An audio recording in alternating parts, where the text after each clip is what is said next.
Kun raadiyoo sagalee Ameerikaati.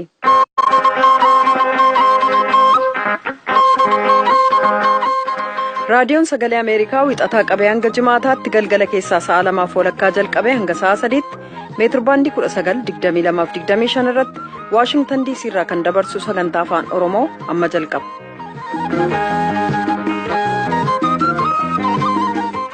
Nagaan keenya bakka jirtan maratti sinaa ga'u dhaggeeffatoota keenya attamoottan bitootessa 16 bara 2018 keessummeessituun keessanarraa Antuu Jibee Horaati. Uummanni magaalaa Moyyaaleerraa daangaa Keeniyaa seenuu lakkoofsi dabalaa jira jedha fannoon diimaa mataa oduu har'aa tattam jirtu an jaallannee gammadaati. Walga'iin koree hojii raawwachiiftuu Ihaadeeg ilaalchisuun gabaasa biyyarraa nu dhaqqabe oduudhaa booda dhiyeessina. Qophiin muuziqaa akkasumas teeknooloojii ilaalchisuun qophaa'e Ameerikaa Teeksaas Oostin keessatti geggeessamee jira. Kanas oduudhaa boodatti deebina. Haala Oromiyaa ilaalchisuun illee gabaasa addaa qindaa'e qabna. Hanga xumura sagantaa keenyaatti nu waliin turaa jenna. Amma guutummaa oduuf jaallanna. Waldaan fannoo diimaa akadamee Keeniyaa lakkoofsi baqattootaa kan magaalaa Moyyaalee baqatanii daangaa Keeniyaa seenanii dabalaa jiraachuu beeksise. Har'a ibsa baaseen dhaabbatichi Keeniyaa keessatti hanga yoonaa baqattoota Itoophiyaa 9,500 ol simachuu ibseera. Baqattoonni Moyyaalee kanneen Keeniyaa seenan buufata adda addaa keessatti tamsa'anii jiran gargaarsa tola ooltummaa kennuu fi akka itti fufee jirus beeksiseera. Gama biroon baqattoonni buufataalee qaqqaban kan Keeniyaa keessaa bakkee waan bulaa jiraniif daa'imman isaanii jalaa dhukkubsachuu dubbatu. Rakkoo baqattoonni kaasan kanas dubbii himaa waldaa fannoo diimaa akadamee Keeniyaa Noohel Musandiini dhaabbati isaanii hanga danda'ametti daa'immaniif dubartoota ulfaaf ilaalcha dursaa akka kennu ta'uu dubbataniiru. Gabaasa galmoo daawit Naayiroobii irraa erge kuno. Lakkoofsi baqattoota Moyyaalee Itoophiyaa gara daangaa Keeniyaatti baqataa jiran ammas dabalaa jiraachuu waldaan fannoo diimaa akadamee Keeniyaa beeksise.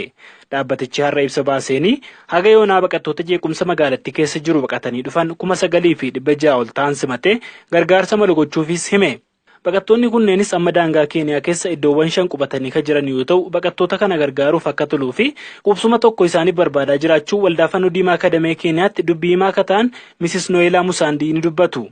Har'as dura bu'aan waajjira fannoo diimaa akadamee Keeniyaa Mr. Abbaas Gulleet bakka buutolii dhaabbilee tola ooltotaa kanneen akka UNHCR dhaabbata godaantotaa IOM fi hooggantoota bulchiinsa mootummaa Keeniyaa waliin baqattoota kana daawwatanii eegar akka isaan itti gargaaraman mari'achuullee Mrs. Noelaan dabalanii himani.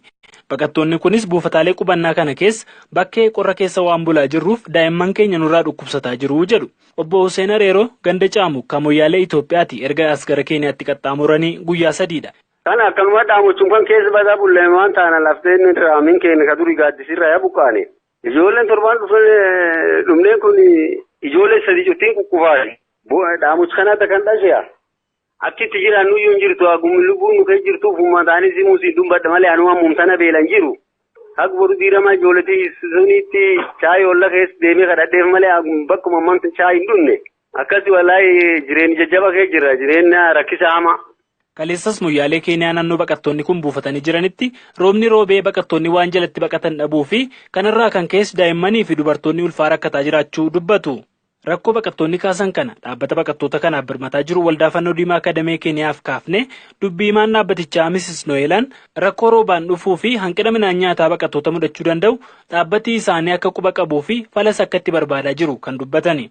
Kanaanis yaala fayyaatiif daa'immaniif dubartoota ulfaaf dursa kennuun kunuunsa akka argataa jiran gochuutti jira jedhani. Haa ta'uyyuu malee baqattoonni nuti haasofsiifne martuu nyaata dhabuun daa'immanii fi dubartoota ulfaa keessattuu miidhaa akka jiru dubbatu.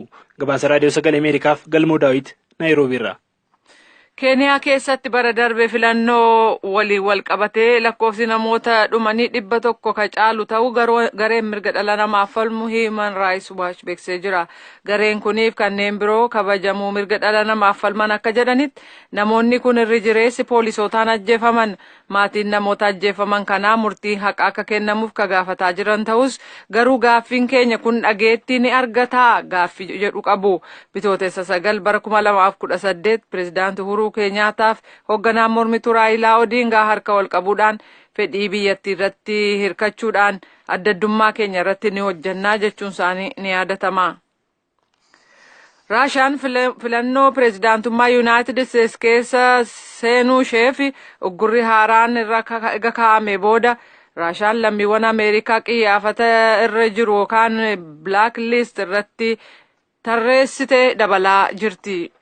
Dhaabbati oduu Raashaa maqaa ministirii dantaalaa biyyattii dhahuudhaan jimaatarraa akka gabaasetti lammiiwwan Keeniyaa kanarratti uggura kaa'uudhaaf akkasumas tarkaanfii dabalataa kaa'uu mallaa jedhu. Yuunaayitid Isteetsi tasgabbii addunyaarraa sodaarra buustee jirti ka jedhan aangawaan Raashaa kun rakkoo siyaasaa Ameerikaa mudateerraa kan ka'e tarkaanfii fudhachuudhaaf dirqamaa jirraa jedhu. Garuu Waashintan waliin dubbachuuf feenaa jechuu isaanii dhaabbati oduu Raashaa gabaaseera. Pireezidaantii Yuunaayitid Isteetsi Doonaald Tiraamp gorsaa waa'ee nageenyaa kan isaanii nama biraan iddoo buusuuf murteessuu isaanii gaazexaan Waashintan Poost kamisa kaleessaa gabaaseera. Gaazexaan kun akka jedhutti Tiraamp kana labsuuf ariifachuun feene sababiinsaas jeneraalli waraanaa ka sadarkaa olaanaa kana qaanessuun feene. Mr. Maakmaartar aangoorraa ka'uun kun bulchiinsa sadarkaa olaanaa ka pireezidaant Tiraamp keessatti raafama jabaan jiraachuusaaf qaama tokko jedhameera. Aangawaan kun ari'amuun aangawoonni ka biroo Waayit Haawus keessaa akka gadhiisaniif haala mijeessa sodaan jedhus akka jiru gaazexaan Waashintan Poost beeseera. Tiraamp kaleessa oduu gabaasotaaf akka ibsanitti yeroo hundumaa jijjiiramni jira, isinis jijjiirama arguu akka feetan nan amanaa jedhan. Anis kanneen yaada adda addaa qaban arguun fedhii kootii jedhu. Ministiriin dantaalaa Kooriyaa Kaabaa muummicha ministeeraa Siwiidin waliin Stookholm keessatti yeroo gabaabaaf wal arganii jiru. Gabaasaaleen hangi tokko akka tilmaamanitti muummichi ministeeraa Siwiidin marii Ameerikaa fi Kooriyaa Kaabaa gidduutti baatii caamsaa dhufu gaggeeffamuuf haala mijeessaa jiru jedhu. Gami kaan immoo Siwiidin karaa embasii ishee Kooriyaa Kaabaa keessaa qabduun fedhii Ameerikaa bakka bu'uun waa'ee lammiiwwan Ameerikaa Kooriyaa Kaabaa keessatti qabamanii jiranii sadanii dubbatu jedhu. Sagantaan nukuleeraa Kooriyaa Kaabaa kan ilaaleen mari'achuuf pireezidaantiin Kooriyaa Kaabaa wajjin wal arguuf afeerraa dhiyaate Tiraamp tole jedhaniiru. Kooriyaan Kaabaa garuu deebii hin laanne. Filannoo pireezidaantummaa Ameerikaa kan bara 2016 keessaa Raashaan seentee jirti isa jedhu irratti qorataan addaa Roobert Muller qorannaa isaanii babal'isaa jiru. Gaazexaan New York Times akka jedhutti xalayaa waamichaa dhiyeenya kana waajjira Tiraamp kan New York keessa jiruuf quunnamtii Raashaa waliin jiru kan ilaaleen galmee jiru hundumaa akka dhiyeessan ajajaniiru. Oduun ammaaf qabnu kanuma.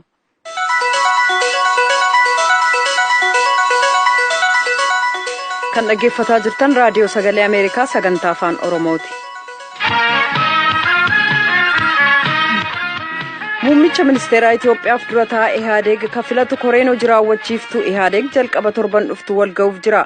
Walga'ii koree hojii raawwachiiftuu geggeeffamaa jiru ilaalchisuudhaan itti gaafatamaan waajjira mana maree Ihaadeeg obbo Shifarraa Shugguxee sabaa himaa mootummaaf ibsa kennaniiru. Iskindar Fireew Finfinnee irraa akka gabaasetti dura taa'aan paartii biyya bulchuuf muummichi ministeeraa Itoophiyaa Hayilamaariyaam Dassaaleeny xalayaa aangoottiin gadhiisan dhiyeessanii torbanneen hanga tokko booda bakka bu'aa isaanii filatamuuf waan dhiyaate fakkaata. Haa ta'u malee isa dhumaa isaanii kan ta'u walga'ii koree hojii raawwachiiftuu Ihaadeeg dura teessummaadhaan hoogganaa jiru. Walga'ii koree hojii raawwachiiftuu kana ilaalchisee ka dubbatan itti gaafatamaan waajjira mana maree Ihaadeeg obbo Shifarraa Shugguxee walga'iin mana maree xumura torban dhuftuu ka jalqabamu ta'uu ibsan. Koreen hojii raawwachiiftuu dhaabichaa hojii koreewwan sadarkaa adda addaatti hundeessee gamaaggamuudhaan gabaasanni koree giddu galeessaa Ihaadeegiif dhiyeessullee kan ilaalu ta'uu tuqaniiru. Jalqaba torban dhuftuu walga'ii ka jalqabu manni maree Ihaadeeg immoo gabaasa sana erga gamaaggamee booda bakka duwwaa bulchiinsaa ka guutu ta'uu ibsaniiru. Kanaaf dura ta'an Ihaadeegiif muummichi ministeeraa innittaan torban dhuftu ka beekamu ta'uu tuqan. Miseensa areenaa kan ta'an obbo Gabruu Asraat kanaan dura miseensa bulchiinsa olaanaa Ihaadeeg ta'uun tajaajilaniiru. Akka isaan jedhanitti dhaabotiin miseensa ta'an arfanuu dura taa'aa Ihaadeegiif muummicha ministeeraa biyyatti eenyuun ta'uu qaba isa jedhu waliigaluuf kayaalan walga'ii torban dhuftu geggeessamu irratti ta'a jedhu. እንግዲህ የሚመረጠው እዛው ምክር ቤት ውስጥ ነው ግን አስቀድሞ መግባባት egaa kafilatamu achuma mana maree keessatti keessumaa haalamma jiruun dursanii waliigaluutu barbaachisa. Dhaabota kana hamaatu randeebiyaa dhaabota kana hameetu gidduu isaanii jira. walirrattis walirraa fagaatanii waan jiraniif dursanii waliigaluu qabu. Waliin dubbatanii eenyuun akka filatan waliigalanii seenu malee akka dursanii dhuunfaa isaaniitiin waan filatan hin jiru. Sababaansaa eenyutu geggeessaa ta'a inni jedhu yeroo amma falmisiisaa waan ta'eef dursaan hoogganaan filatamu beekamaadha. Amma waliigalteen waan hin jirreef jecha dura irratti waliigalaniitu mana maree keessatti sagaleen kennama. Obbo Gabruun akka jedhanitti akkaataa hojii kana dura tureen eenyu muummicha ministeeraa akka ta'u kan torban dhufu jalqabamu walgahii mana maree Ihaadeeg irratti hin mari'atamu. Akkan beekutti walgahii kanaan ala dhimmi isaa dhuma malee walgahii kanarratti wanti dhumatu hin jiru jedhan. Walgahii dhufaa jiru irratti karooraaf raawwatiinsa hojii mari'atu malee eenyu haa filatamuu ka jedhu mari'atanii jedhan. Obbo Gabruun eenyu muummicha ministeeraa akka ta'u muuxannoo kana duraarraa innaa dubbatan dhaabolee miseensa Ihaadeeg keessaa deeggarsa dhaabaa 3 kan argate muummicha ministeeraa ta'uu danda'a jedheen tilmaamaa jedhan. Kaadhimamaa hanga 3tti dhiyeessuu danda'u haa ta'uutii jedhan Obbo Gabruun. ያም ሆነ ግን አንዱ እንዲሁ ለቁጥር የሚቀርበው ነው እንጂ የሚመረጠው አስቀድሞ ይወሰናል። የሚመረጠው ይወሰናልና እንዲሁ በግልጽ በኢህአዴግ haa ta'uuti garuu tokko lakkoofsuma guutuudhaaf filatama malee kan filatamu dursee qophaa'a. Akkaataa adeemsa Ihaadeegitti mul'inatti ajandaa addaa qopheessee dorgomee falmee filatama miti. Dhaabni tokko isa kana filanna yoo jedhe iccitiidhaan iyyuu haa ta'u malee marti nusumaaf sagalee kenna. Akkaataan isaa kana. Dilbata darbe kan jalqabameef har'a guyyaa 6ffaaf kan itti fufe walga'iin koree hojii raawwachiiftuu Ihaadeeg hanga ammaatti kan inni irratti fuulleeffate murtii walga'ii baatii muddee darbee irratti ta'u obbo Shifarraa Shugguxee ibsaniiru. Akka murtii baatii muddee darbeetti gamaagama dhaabolee biyyoolessaatti geggeessame bal'inaan ilaalaa ka jiru ta'ullee beeksisaniiru. Adeemsi hanga ammaatti jirullee haala gaariirra jira jedhan. እስካሁን ባለው ግምገማ በጣም ጥሩ የሚባል በተቀመጠው አቅጣጫ መፈጸሙን በዝርዝር የፈተሸና ገማገማ አገማት ጅሩን ባዬ ጋሪዳ kan jedhamu kallattii kaameen raawwatamuusaa sirriitti kan ilaaleef dhaabichas haa ta'u dhaabota biyyoolessaa gidduutti tokkummaa ilaalchaa fi hojii cimaa uumuu kan danda'u qorannaa bal'aatu geggeessame. Kanaaf walga'ichi haala gaariin geggeessamaa jira. Dura taa'ota dhaabolee miseensa Ihaadeeg ta'an arfan kan dhaadiyoo Dr. Abiy Ahmed, kan Baayiden obbo Dammaqa Makonnin, kan Addawaayii Dr. Dabratsiyoon Gabra Mikaa'eliif kan Dahedan obbo Shifarraa Shugguxee keessaa tokkoon isaanii muummicha ministeeraa Itoophiyaa ta'u jedhamee eegama. Qabiyyeef bayin gamaagama walga'ii koree hojii raawwachiiftuu amma geggeeffamaa jiru kan murteessuu ka danda'u ta'u miseensi bulchiinsa dhaabichaa duraanii obbo Gabroo Asraat ni amanuu jedha Iskandar Fireew Finfinneerraa.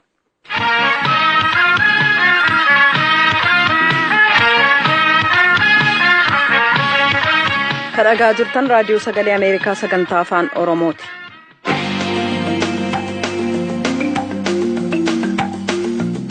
Godina Qellam Wallaggaa aanaa Gidaamii naannoo Laaloo Gaarree jedhamutti roobii darbe galgala jechuun bitootessa 14 bara 2018 raayyaa ittisa mootummaa Itoophiyaa irratti haleellaa hidhattoonni adda bilisummaa Oromoo bananiin konkolaattonni lameen miidhamuuf jiraattonni jeneraalota waraanaa dabalee loltoonni irra turan dhumuu isaanii dubbatu jiraattonni. Aangawoonni mootummaa haleellaan hidhattootaan waraana mootummaa irratti geggeessamuuf miidhaan dhaqqabu mirkaneessanii jiru. Namoonni jiraattotaaf aangawoota mootummaa dubbisuun akka armaan gadiitti qindeesse. Aanaa Gidaamii naannoo Laaloo Garee jedhamurraa waa'ee haleellaa kanaa jiraattota naasofsiise keessaa tokko haala ture akkanatti naaf ibsan. Kan inni beeku waraanni wayyaanee magaalaa Soosaarraa kaatee biyyi keessa qaxxaamurtee magaalaa Gidaamii naannoo Laaloo Garee jedhamu maqaa addaa Heennaa iddoo jedhamutti tarkaanfiin irratti fudhatame. Tarkaanfiin kunis kan fudhatame adda bilisummaa Oromootiin jechaadha. Tarkaanfii fudhatame kana keessatti konkolaataa Aayilaaksii tokko Firi'eettii tokkoon deemaa turan. Kana keessas namoonni turan yeroo sana namoota 18 turan.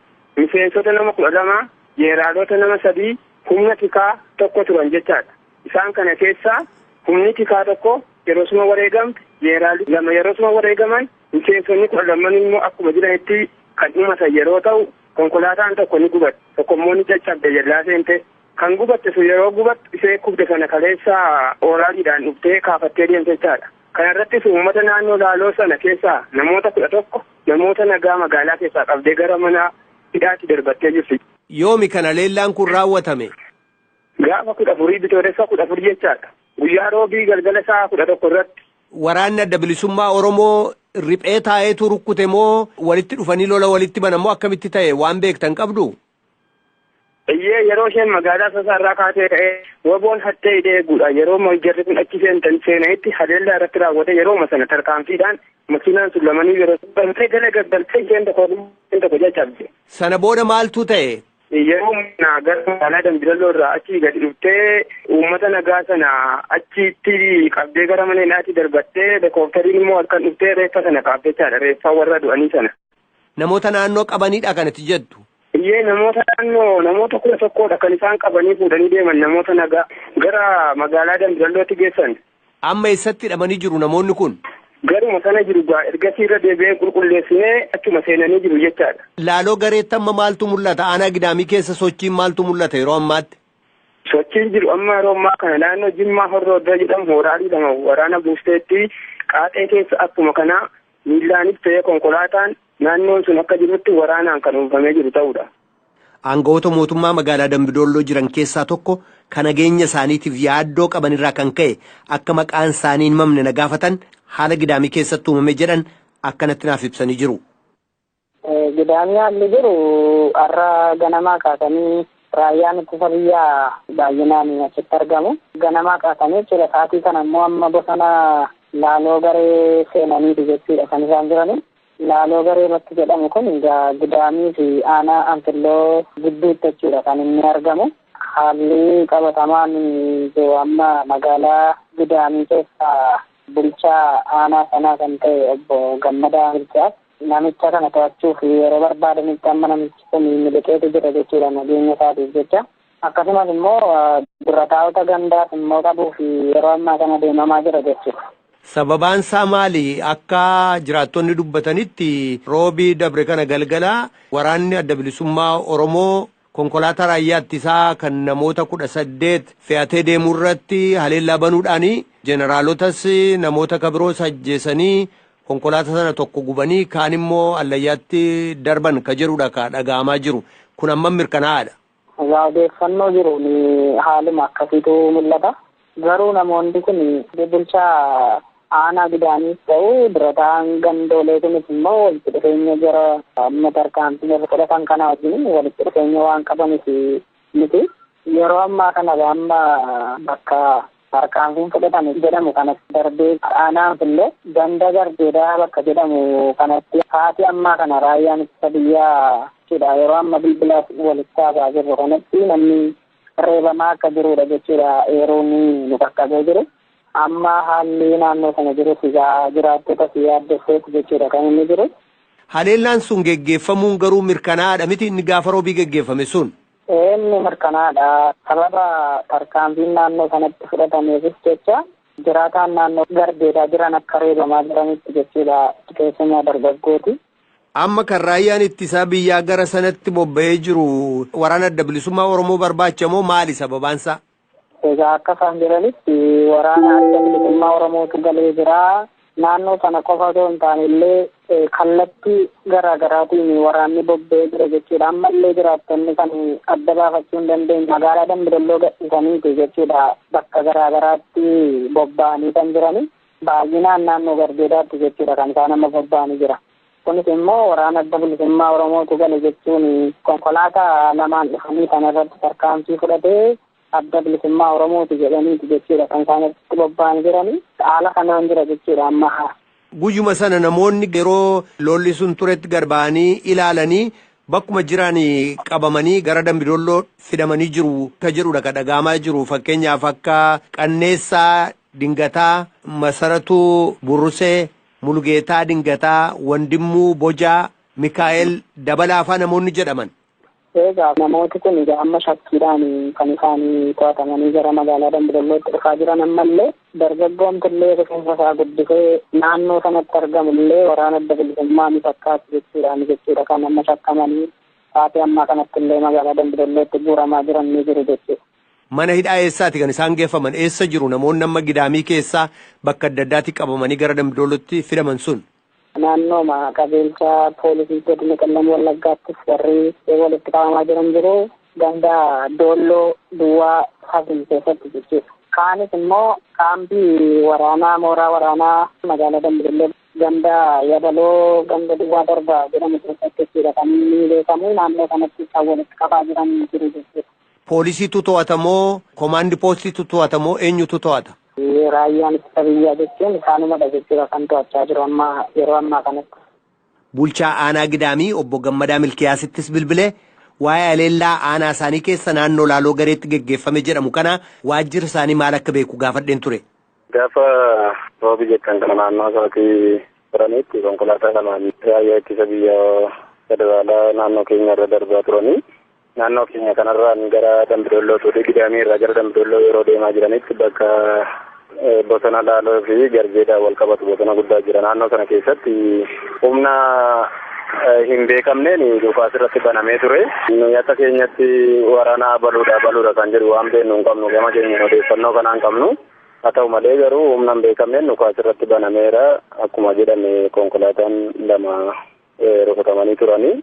Konkolaattota lamaan sana keessatti jiran humna nama rukutamees yookaan nama qabatamaa waan bira geenyu hin qabnu yeroo daqiiqaa murtaa'aadhaa fi dhukaasi tureera. Dhukaasa ture kana booda dhaabni waraanaa Dambidolloo irra jirus dirmannaa godhee fi yeroo sana gara dhiyaatti waan adeemeef humna achitti rukutaan yookaan gaggeeffame sana namoota du'anis ta'ee wantoota jiru kana ofii keenya bira geenye waan qulqulleeffannee hin qabnu. Dhimmichi immoo sa'aatii isaa dukkanatti waan deemeef wanta qulqulluu waan barree hin qabnu. Naannoo sanatti akka dhukaasi dhaga'amaa jiru jiraattonni naannoo sanaa bilbilanii nu beeksisanii qaamaanis itti adeemanii dhukaasa naannoo keenyatti dhaga'amaa jira waan ta'eef dannee ilaallaa kan jedhuun gara sanatti adeemanii turan namoonni gara 8 amma 10 ta'anii namoota kanas achumaan to'atanii fuudhanii deemanii jechuudha. Namoonni kun jiraattota ganda laaloo gareeti. Sagalee meeshaa ganda isaaniitti dhiyeenyatti dhaga'ame sana dhaggeeffachuudhaaf yookaan dirmachuudhaaf dhaqanii qaamni kun immoo jiraattota ganda sanaas fuudhee deemeera jechuudha gara Dambidollootti yeroo ammaa kana. Jiraattonni kan isaan jedhani namoota akka Qanneessaa Dingataa, Masaratuu Burrusee, Mulgeetaa Dingataa, Wandimmuu Bojaa, Mikaa'el Dabalaa Faayi jedhu namoota gara 10 ta'uudha kan namoonni jedhan. Namoonni kun hunda isaaniillee guutummaatti yoon beekuu baadde namoota gara 7 amma 10 kan ta'anii jiraattotuma ganda laaloo garee kan ta'an yeroo sana dirmannaadhaaf bakka sana kan deemanii yeroo kana duukaa qabamanii deemanii jechuudha yeroo sanatti. Amma waraanni immoo gara keessanitti bobba'ee jiraadha ka jedhamee jiru gara aanaa keessanitti akka dubbatanitti aangawootuma mootummaayyuu sinumayyuu dabalatee qabuu barbaadu aangawoota naannoos qabuudhaaf gamaa jiru waan jedhutu jira. Kana waan dhageessan yookaan immoo waan beektan qabdu? Waraanni duraaniyyuu jiru. Waraanni duraan jiru si'a tokko hin fidu, si'a tokko irraa kaasu, si'a kan biraa fidaniitti dabalu sochiin akkasii duraanuu tureera naannoo kanarra. Yeroo akkuma kanatti gaggeeffamaa jiran kun.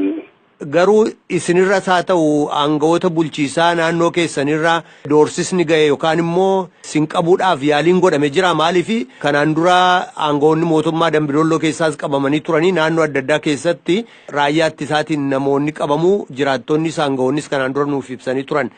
Waan akkasii waan sin mudate jira gama keessanii? Lakki keenya wanti nu mudate hin jiru. Rakkoon akkasii waan gammaatti hin mudanne. Tolee obbo Gammadaa Milkiyaas bulchaa aanaa Gidaamii ibsanaa kennitaniif guddaan sin galatoomsadha.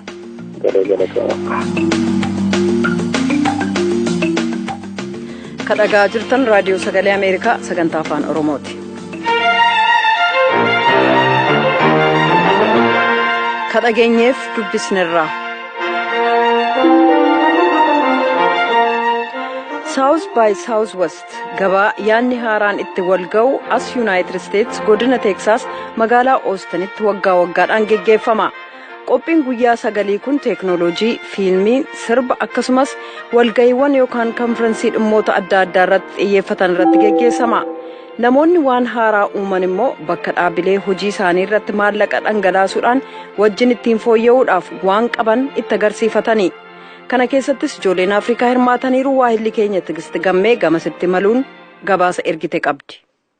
Qophii South by Southwest jedhamuun baranaa kanarratti ijoolleen ardii Afrikaa yeroo duraatii hirmaatan rakkina hawaasa isaanii keessa jiru ofii yaada haaraa burqisiisanii waan haaraa uumuudhaan ofii isaaniitii hiikuudhaa onneedhaan haasa'an. Baay'een isaanis sanuma gochaati jiran. Taayoo Oviyoozuu Naayijeeriyaatti tajaajila baankii bilbila harkaa yookaan immoo moobaayiliidhaan hojjetu Paagaa jedhamu uumee nama milkaa'e. Yaadni Taayoon ofiifis ittiin duroome hawaasas ittiin tajaajilaa jiru kun akka itti dhufeef oggaa ibsus. I came up with this idea out of my own frustration, carrying cash around with me in Nigeria. Akkan yaada kanatti burqisiisuu danda'e rakkinuma mataa kiyyarraa yaaddoo naqabee turerraayi. Bara 2008 United States gara Nigeria akkuma deebi'een baankii lamaan tajaajilamullee maashinoonni qarshii keessaa baafatan yookiin ATM'dhaa fi POS jedhaman hundi yeroo baay'ee hin hojjetan. Kanaaf maallaqa dheedhii baattee deemuutu sirra jira jechuudha. Taayoon garuu maallaqa korojootti baatee deemuu hin jaalatu. Sanummoo waggaa 14 Ameerikaa keessa jiraatee kaardiidhaan maashinii ATM keessaa waan qabu luqqifachuu malee maallaqa guddaa korojootti baatee deemuu irraanfateera. Falli maalii jedhee buusee baasee yaadutti ka'e. Naayijeeriyaatti neetworkiin bilbilaa harkaa gaariidha. Hin ciccitu, hin badu. Egaan neetworkii jiru fayyadamuudhaan maallaqa walii dabarsuus ta'ee mi'a bituun akka danda'amu yaadee jechuudha. So I said, why can't the phone be the primary means? Not the only means, but the primary. Maallaqa daddabarsuu fi kaffaltii gaggeessuudhaaf maaliif bilbila harkaa hin fayyadamne jedhee yaade. Tajaajiloota kaan dhiisuun osoo hin ta'in adda dureedhaan bilbila fayyadamuun danda'ama jedheetan amane. Akkasitti yaada sanarraa ka'ee dhaabbata tajaajila bilbila harkaan kaffaltii raawwatu yookiin paagaa kanan jalqabe. Kunan ta'e bara 2009. Yeroo ammaa kana dhaabbanni Taayoo paagaan tajaajila baankii bilbilarraa Naayijeeriyaa keessatti dhaabbata kennu guddicha ta'eera. Maamiltoota miliyoona 8 qabuufis dameewwan isaa 14,000 tajaajila kennaaf. Taayoon rakkina Afrikaatii falli teeknooloojiiwwan ammayyaa biyyoota guddatanii akka jiranitti fudhachuu odoon ta'in sanirraa ka'uudhaan waan ofii yaada haaraa itti dabalanii rakkoo hawaasaa hiikuun barbaachisaa akka ta'e cimsee dubbata. Marii tibba kanaa qophii South by Southwest irratti godhamaa jiran keessaa ambiraan an irratti xiyyeeffate walumaa gala dargaggoonni Afrikaa yaada wal fakkaataa qaban dandeettii wayii uumuu yaada maddisiisuu qaban.